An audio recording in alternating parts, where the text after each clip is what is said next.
Assalamualaikum warahmatullahi wabarakatuh.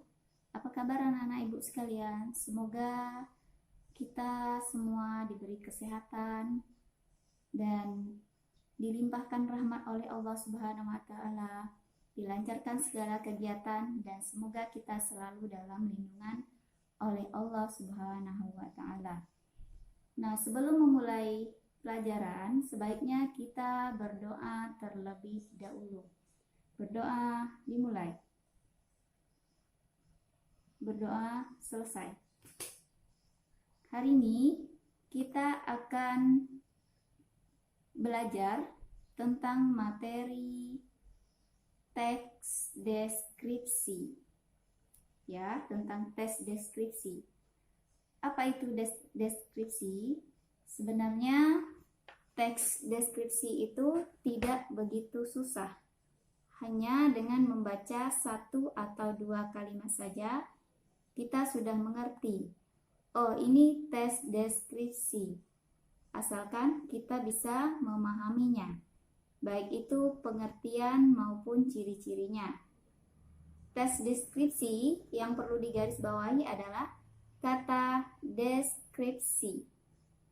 Deskripsi itu sendiri berasal dari bahasa Latin, yaitu describe, yang bermakna menggambarkan. Menggambarkan apa? Ya, menggambarkan apa yang diceritakan.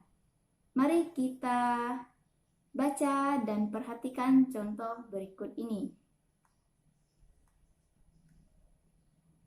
Wah, indah sekali bukan? Gili Terawangan itu semua berpendapat yang sama juga bukan? Nah, panca indera yang kita terangsang seolah-olah kita melihat Gili Terawangan dan berada di sana menikmati seluruh keindahan yang diceritakan. Itulah yang disebut dengan teks deskripsi. Jadi, dapat disimpulkan bahwa teks deskripsi adalah teks yang menceritakan suatu objek secara rinci, sehingga pembaca seolah-olah dapat melihat, mendengar, mencium, meraba, dan merasakan apa yang diceritakan.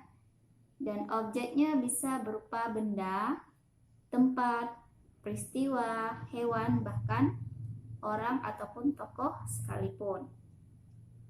Dari pengertian ini juga kita dapat memahami bahwa tujuan deskripsi adalah agar pembaca seolah-olah dapat melihat berhadapan langsung dengan objek yang dideskripsikan.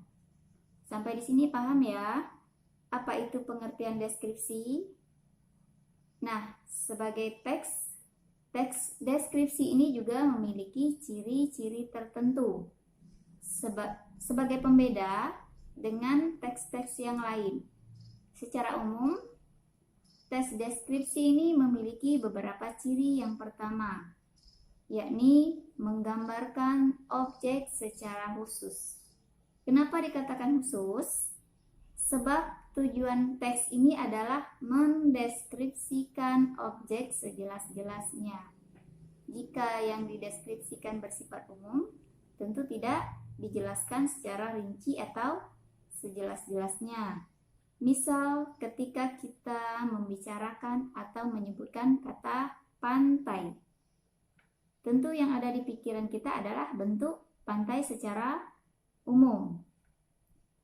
Tepian laut yang memiliki pasir, akan tetapi ketika kita khusus atau fokus pada kata satu pantai, misalnya pantai Parangtritis, pasti ada yang di pikiran kita bukan lagi pantai secara umum, tapi hanya pantai Parangtritis.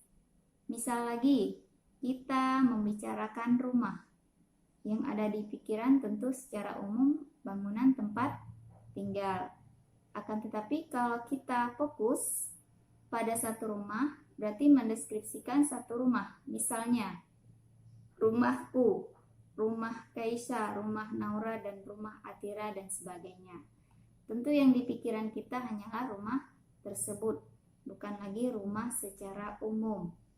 Itulah kenapa dikatakan khusus bukan umum. Dan ciri khusus itu biasanya ditandai dengan penyebutan nama atau penyebutan kepemilikan. Misalnya rumah Andi, untuk penyebutan nama, rumahku berarti penyebutan kepemilikan. Ciri yang kedua adalah isi teks berupa rincian bagian objek seperti bentuk, warna, dan ukuran, dan lain-lain. Ketika kita membicarakan objek, tentu objek tersebut memiliki ciri-ciri sebagai kekhasannya. Bagaimana bentuknya, bagaimana warnanya, berapa ukurannya, bagaimana aromanya, dan sebagainya. Nah, itu dijelaskan secara rinci. Misalnya rumahku berbentuk joglo kuno dengan atap yang tinggi menjulang, memiliki 3 kamar tidur, 1 ruang keluarga, 1 ruang makan, dan ada kamar mandinya. Dindingnya dicat dengan warna biru terang, membuat nyaman setiap mata yang memandang. Nah, bagian-bagian rumah yang diceritakan disebutkan secara jelas ya. Kemudian yang ketiga, melibatkan kesan indera. Maksudnya adalah membuat pembaca atau pendengar mengalami sendiri dan merasakan sendiri. Maksudnya adalah ketika kita membaca teks deskripsi, panca indera kita terangsang seolah-olah kita benar-benar melihat objek yang dideskripsikan. Bahkan merasa bahwa kita berada atau berhadapan langsung dengan objek tersebut. Misal, kucingku memiliki bulu berwarna hitam dan putih. Hitam dan putih ini berarti melibatkan kesan indera penglihatan. Kemudian bulunya sangat lembut. Ini berarti melibatkan indera peraba. Lalu ia kumandikan setiap hari sehingga ia selalu wangi. Wangi ini berarti melibatkan indera penciuman. Nah, itu tadi ciri umum dari tes deskripsi. Sekarang kita beranjak ke pola pengembangan tes deskripsi. Yang pertama, tes deskripsi itu subjektif. Teks ini berisi pendeskripsian objek, namun dibubuhi pendapat atau kesan pribadi. Contoh, kucingku sangat lucu. Kata lucu ini berarti adalah pendapat pribadi penulis, sebab tidak semua orang menganggap kucing itu lucu. Contoh lainnya, ayahku tampan. Tampan menurut penulis belum tentu tampan menurut orang lain. Nah, pendapat pribadi penulis inilah yang disebut dengan subjektif.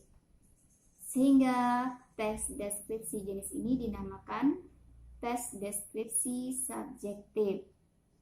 Terus yang kedua, ada namanya deskripsi objektif.